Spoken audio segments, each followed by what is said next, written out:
Il est 20h à Doumé, dans la région de l'Est Cameroun. Mesdames, Messieurs, bonsoir. Bienvenue aux 20h bilingues sur Equinox Télévision. Innocent Nazel, good evening.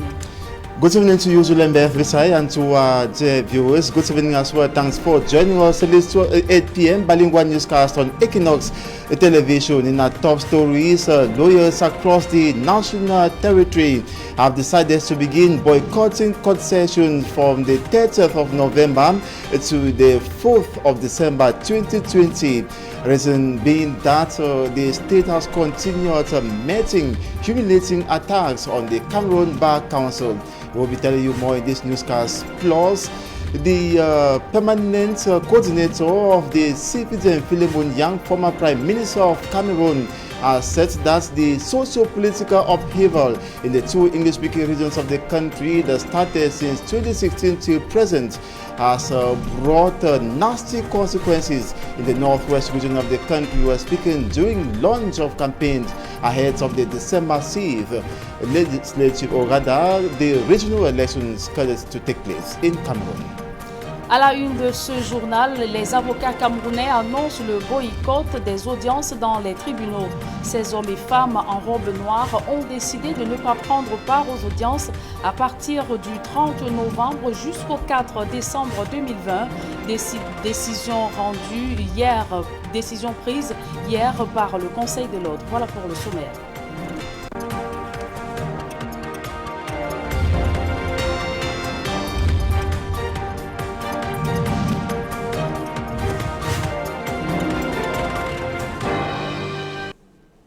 Une fois de plus, bonsoir mesdames et messieurs, merci de rester fidèles à Equinox Télévision. Je vous le disais en titre, le barreau du Cameroun suspend jusqu'à nouvel avis la participation des avocats dans les tribunaux du 30 novembre au 4 décembre 2020. Aucun avocat n'interviendra dans un tribunal de première instance, grande instance, la Cour suprême, le tribunal criminel spécial et le Conseil constitutionnel.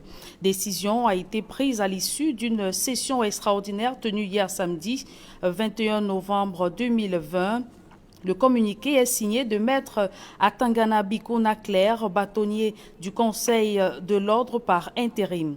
Notons que cette sortie du barreau fait suite aux événements survenus au tribunal de première instance de Bonandio entre avocats et magistrats au cours d'une audience. Et toujours dans les couloirs de la justice, accélérer les procédures et administrer la justice en s'appuyant sur les lois et règlements en vigueur. Telle est la ligne tracée aux responsables nommés le 10 août dernier à la Cour suprême. Ces magistrats à la réputation établie ont été installés au cours d'une cérémonie présidée par le premier président de la Cour suprême. D'autres précisions dans ce reportage de Rodrigue Ngassi et Marcelin Gonson. Ils ont attendu plus de 3 mois pour revêtir le costume de leur nouvelle fonction à la Cour suprême. La faute au coronavirus, qui n'a pour autant pas dilué leur détermination à servir la justice camerounaise. C'est le couronnement d'une longue carrière. Et j'en suis très heureux. Pour tout magistrat, c'est le sommet.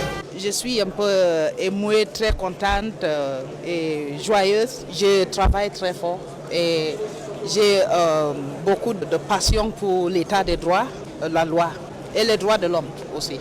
Bien qu'ils soient nombreux à avoir été promus à divers postes de responsabilité, les présidents des chambres administratives, judiciaires et des comptes font partie de ceux qui sont le plus au devant de la scène. Je dis un grand merci au président de la République. Je pense qu'il a voulu que je mette à la contribution mon expérience, ma nature bilingue pour rendre justice à tous les Camerounais. Les attentes sont nombreuses au moment où un vent nouveau souffle au siège et au parquet général de la Cour suprême. En meneur d'hommes, les responsables nommés le 10 août dernier entendent s'appuyer sur leurs collaborateurs afin de redorer le blason d'une justice camerounaise qui n'est pas à l'abri des critiques relatives notamment à sa lenteur. La chambre judiciaire, c'est le cœur de la justice camerounaise. J'ai 28 conseillers avec moi. Nous allons tous travailler ensemble. Et comme le premier président de la Cour suprême a dit aujourd'hui, il veut la qualité.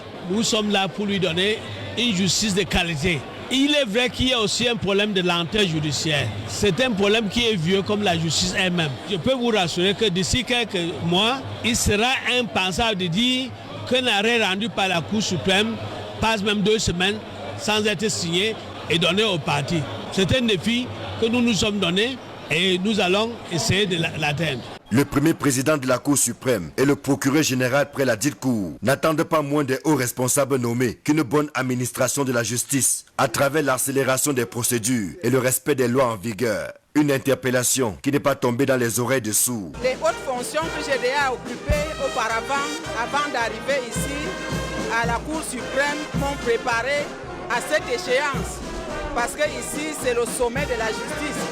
Je vais continuer à travailler avec la même ardeur et la même abnégation que par le passé pour participer au développement du droit, à la production de la jurisprudence et à la garantie des droits humains et des libertés fondamentales. La fête commencée à la Cour suprême s'est achevée par des réjouissances en famille autour des agapes et des messes d'action de grâce pour implorer le Très-Haut. Laissons les couloirs de la justice pour parler éducation. La crise anglophone affecte durement les villes frontalières du sud-ouest Cameroun. Illustration dans le département du Mungo avec la ville de Mbanga. Cette localité accueille plus d'une centaine de déplacés internes. Une situation qui demande plus de moyens au pouvoir public. Donald Brice Kamgan. Dans une ville de Mbanga qui accueille chaque jour un peu plus de déplacés de la crise anglophone, du fait de sa position frontalière au sud-ouest voisin, le quotidien n'est pas un long fleuve tranquille. Lorsqu'on y ajoute la crise pandémique, coupe presque pleine, fauchée par ses contraintes, nombreux sont les parents qui n'ont pas de choix que d'attendre des mains bienfaitrices.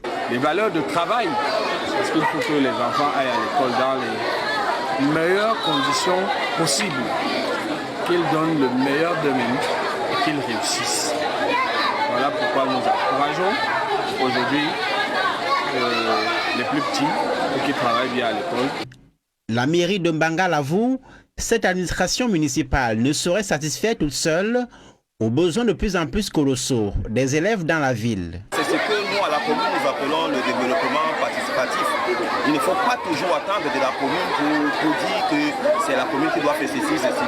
Ce qu'ils sont en train de faire, ils sont en train d'accompagner la commune dans le développement participatif. Il y a certains parents qui jusqu'aujourd'hui sont incapables de soutenir financièrement leurs enfants.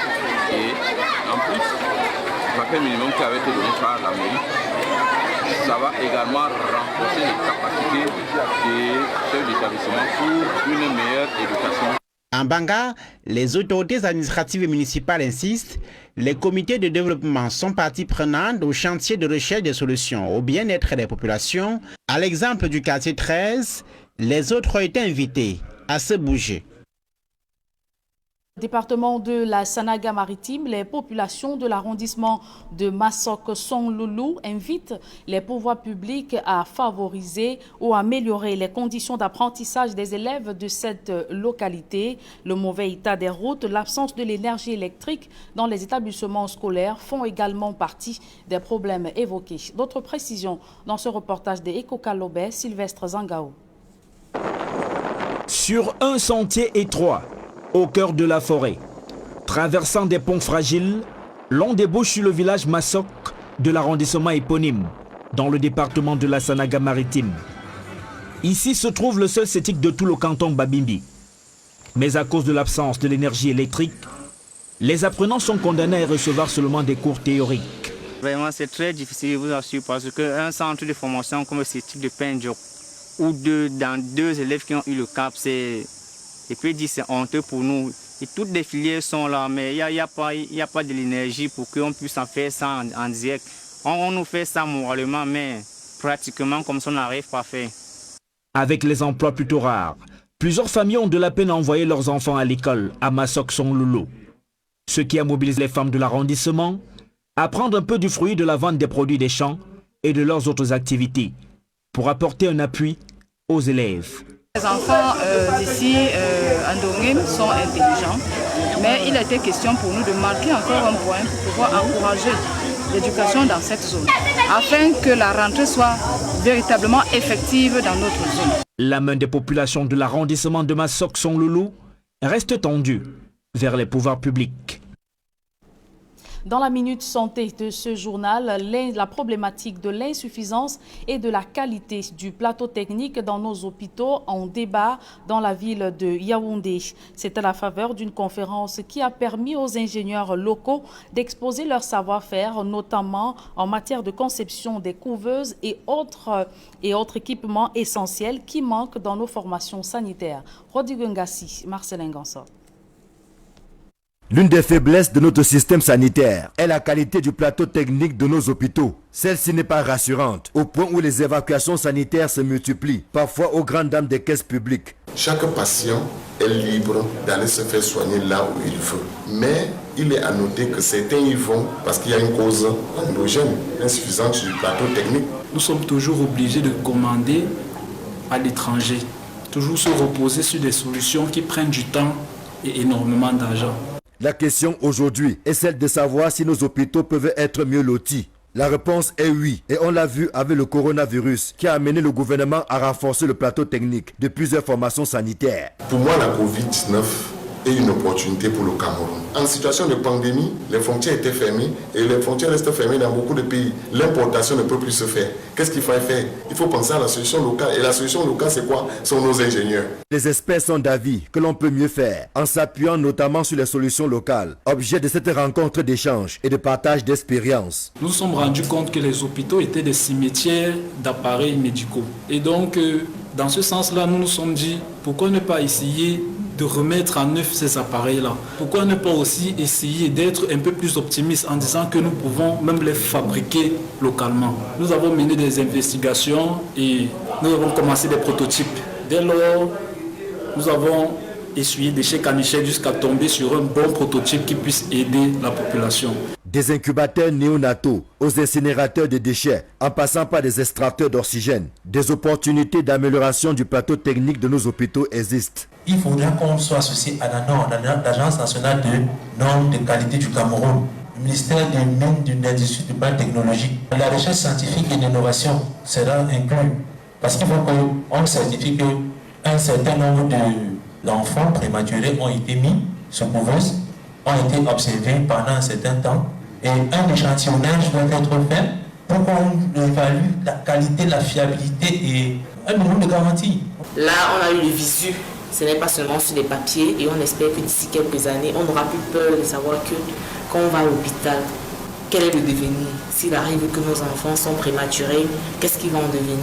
Renforcement du plateau technique médical au Cameroun, enjeux et perspectives des solutions locales. Tel est le thème de cette conférence qui a permis aux participants, pour l'essentiel des médecins et techniciens d'hôpitaux, de faire un diagnostic sans complaisance de la situation actuelle et de dessiner les pistes d'amélioration possibles. Allons à présent à la découverte d'une ville coloniale. Il s'agit bel et bien de Doumé dans la région de l'Est Cameroun qui a du mal à se départir de son histoire. Les vieilles bâtisses coloniales restent la principale identité visuelle pour le voyageur. La mairie de Doumé, avec la construction moderne de son hôtel de ville, essaye de rompre avec cette monotonie imposée par l'histoire. D'autres précisions avec Benjamin Sam.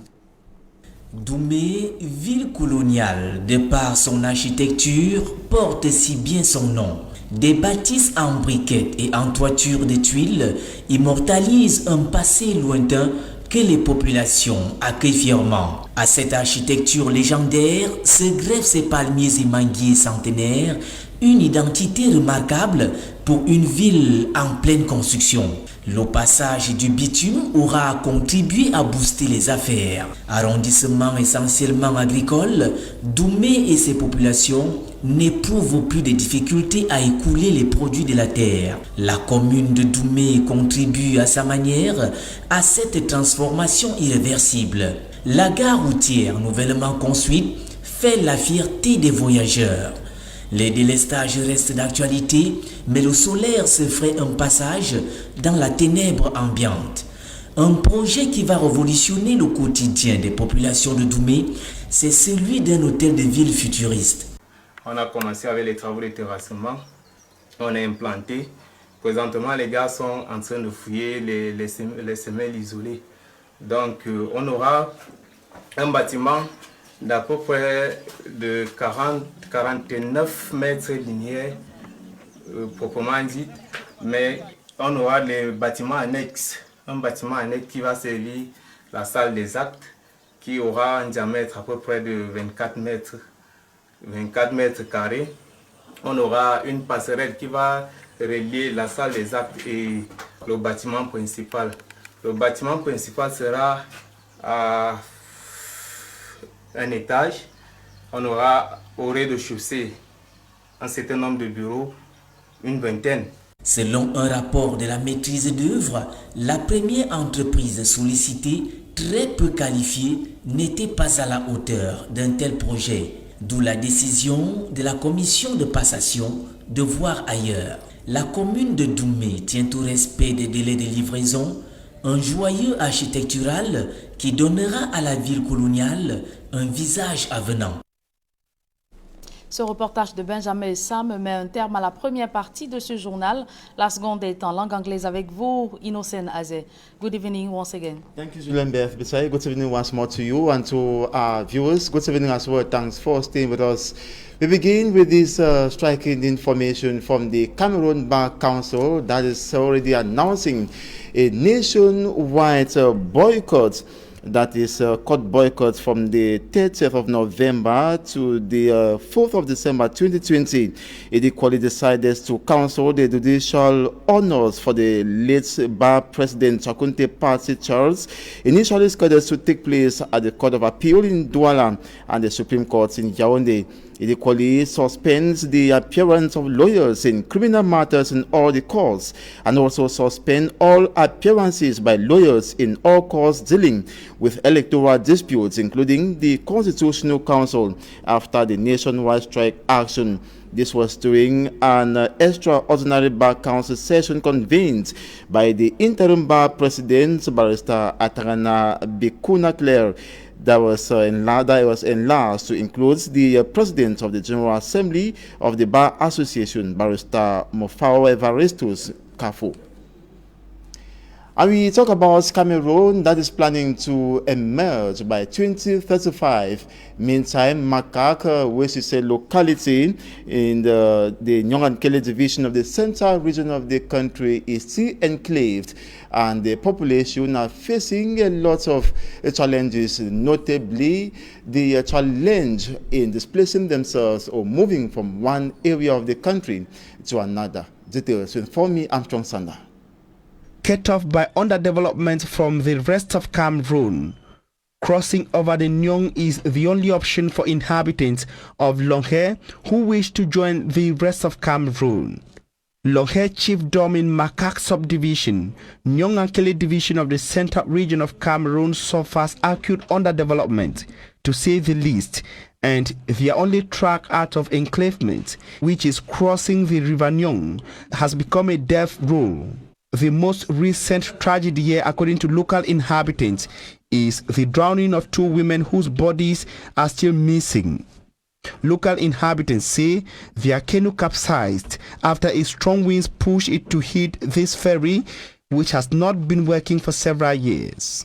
The ferry, which was used to move people and goods across the river, has not been functioning for over 4 years now. Over 180 million francs CFA was recently given in a contract to a company to repair this ferry, but it is still not functioning. But the ferry is still not functioning, leaving the population in misery. Following the cry of the local population, an engine boat was provided as a temporary measure. A timetable to cross over the River Nyong using the engine boat was then established, giving priority to kids. Life in the area is increasingly difficult for the people who say they expected a positive change in living conditions after voting the CPTM party in their area. Few days after the technical reception of this ferry, the cables could not function. We want to know if the money was swindled. This is impossible. The news of the repair of this ferry was received with a lot of joy. It was said that the ferry has been renovated and handed over to our elite. But look at it now. Our children have to cross here to go to and from school every day. Same with our pregnant women. Yesterday, 2 women were forced to deliver their babies in their houses, nowhere to cross over the River Nyong. It is highly risky. Militants du RDPC, nous avons donné nos voix pour que le RDPC puisse nous aider à ce que ce bac puisse fonctionner. Les gens ne font que mourir. Nous implorons. To better understand the regard of the administration, we headed to local administrative officials who said little with regards to the quest for a lasting solution in Makak. We took measures by going to the site of the incident and at the same time informed hierarchy of what has happened. And we are lucky that promptly the Minister of Public Works sent a very powerful delegation, including the entrepreneur that is responsible for the repair of the ferry. And that delegation came as a short-term measure, as an urgent measure or solution to the problem. They brought along a canoe, an engine canoe, or an engine boat, as you can say, that will now help the people to go across the river. To calm the angry population and maintain peace, the divisional officer from Makak said he had to suppress several attempts by the local population to publicly protest. The people of Makak subdivision say they have been practically abandoned, with the road network abandoned by competent officials. The only option, which is to cross over the River Nyong, is increasingly becoming a track of no return. While hoping for a miracle to solve their problems, especially that of mobility, Makak subdivision continue to leave several years behind the rest of the Republic of Cameroon. November 21st, 2020 marked exactly 4 years since the first school boycott was recorded in the 2 English-speaking regions of the country as a result of the Anglophone crisis. That was November 21st, 2016. In the reports coming up next, Mo Stella takes us memory lane, presents the challenges school-going children and the school officials have been facing till present. Her report. November 21st, 2020 marks 4 years since the children in the Northwest and Southwest regions began staying away from school. Their teachers and the lawyers were observing a sit-in strike, protesting against the non-respect of their Anglo-Saxon educational, linguistic, and judicial cultures. In 2017, some activists joined the protest demanding a review of the form of state, demands that led to government's crackdown on frontline protesters. Between 2017 and 2020, lawyers gradually returned to the courtrooms. Teachers are getting other jobs without the regions in conflict, but the children are left stranded in their communities. Before the crisis started, I was in class 5, and by now I was supposed to be in Form 3, and now I am in class 6. I've lost 4 years. My name is Ahmad Victor. I am in I am in class 6.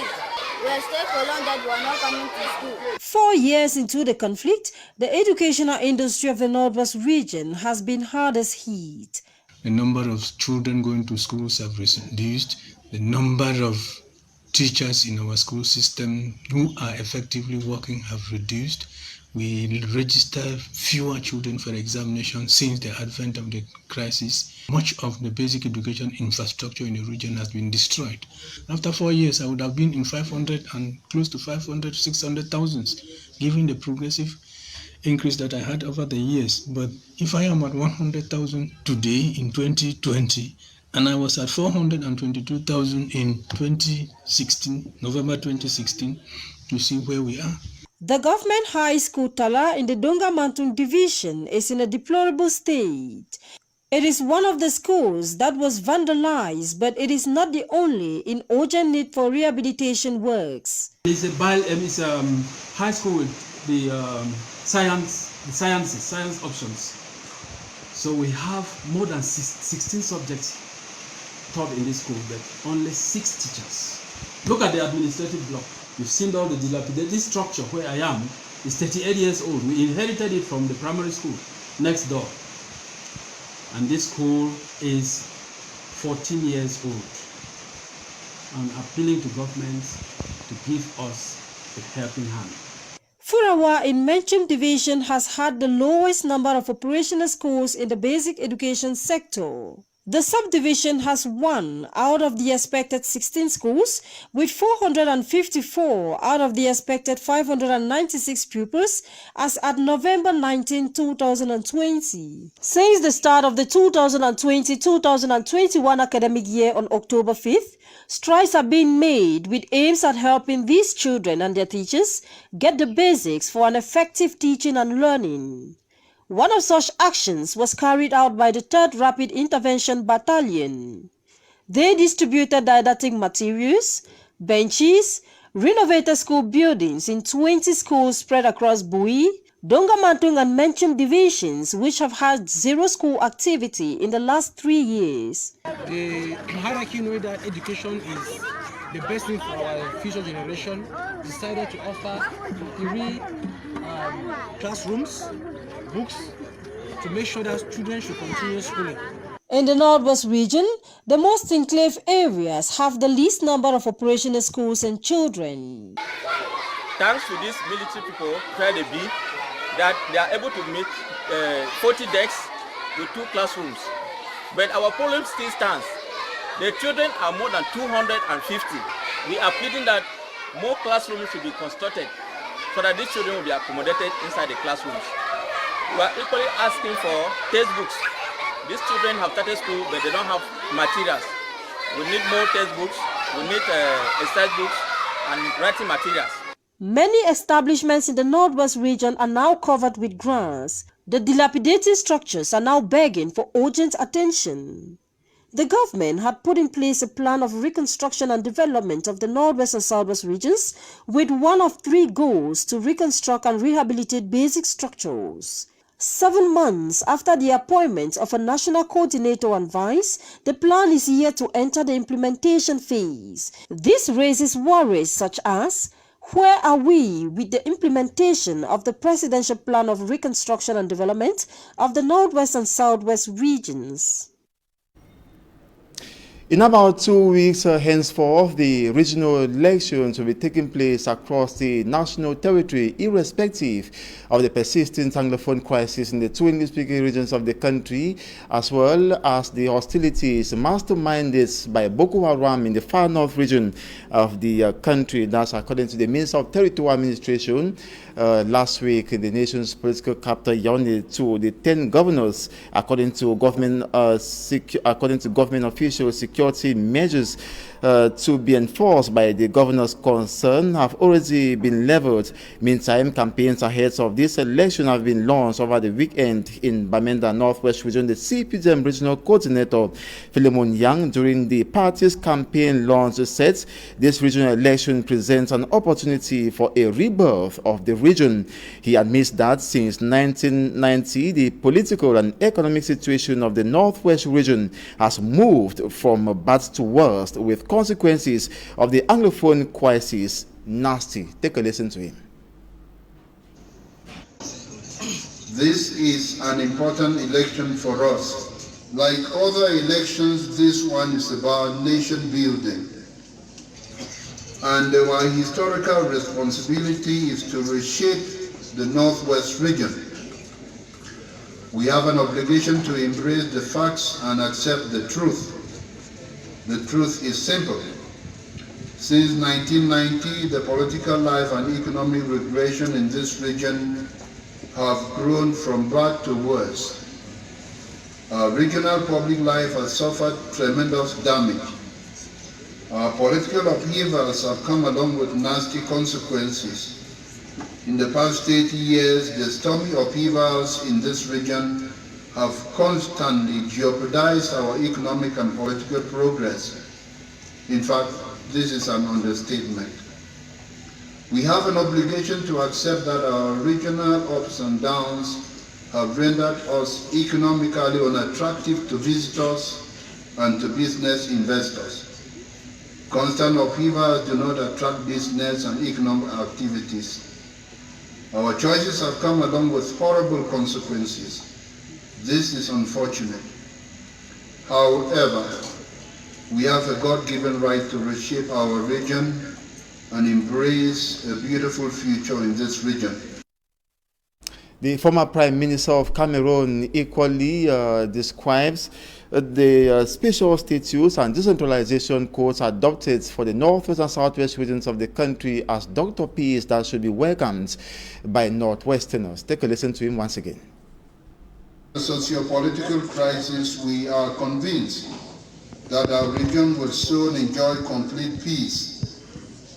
No one can kill our vibrant hope for brighter days and social progress in the near future. We Northwesterners are all responsible for the future of our beautiful region. This is the historical moment to carefully reshape and fashion our region in order to have a future which is better than our past. Indeed, we want a future that is better than our past. We must embrace a future that is more stable, more productive, and a future that speaks to us in ways that are attractive. We shouldn't have a future which is like the past 30 years. For this region, that is how to become relevant and productive in the new Cameroon that is coming or that is taking shape. As you can see, a new Cameroon is taking shape, Cameroon that is adapted to present times and looks to the future. To get to where we are, we encountered many hurdles, and as in the past together, we overcome all of them. The process of decentralization, including the spatial status, has put in place a new Cameroon, which is consistently taking shape before our eyes.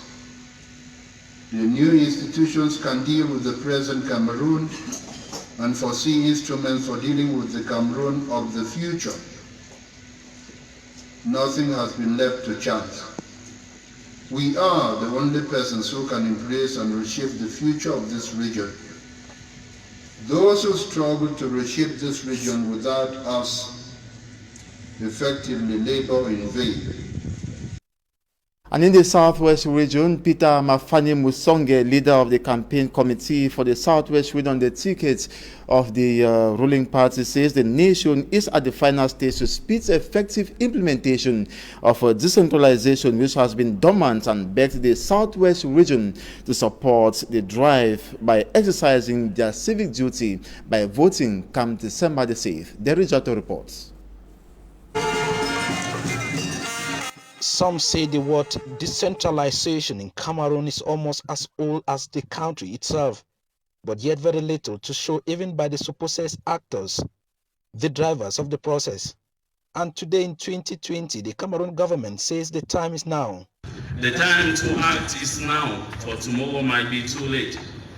Once more, let's all look in the same direction by supporting the vision bearer in the person of President Paul Biya.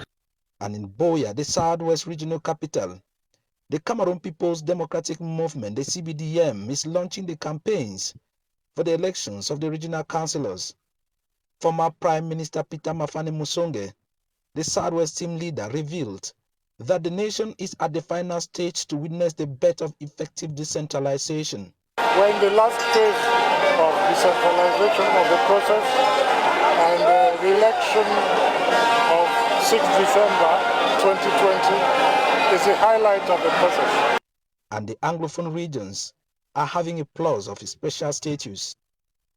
While some are still on the fence, but ready to judge the Regional Assembly and the House of Chiefs from their fruit, this youth leader is encouraging the youth to come on board today and take what has always been their cry of a better future, which to him is part of the package in this new dispensation. The youths should be very positive about the idea of the regional council.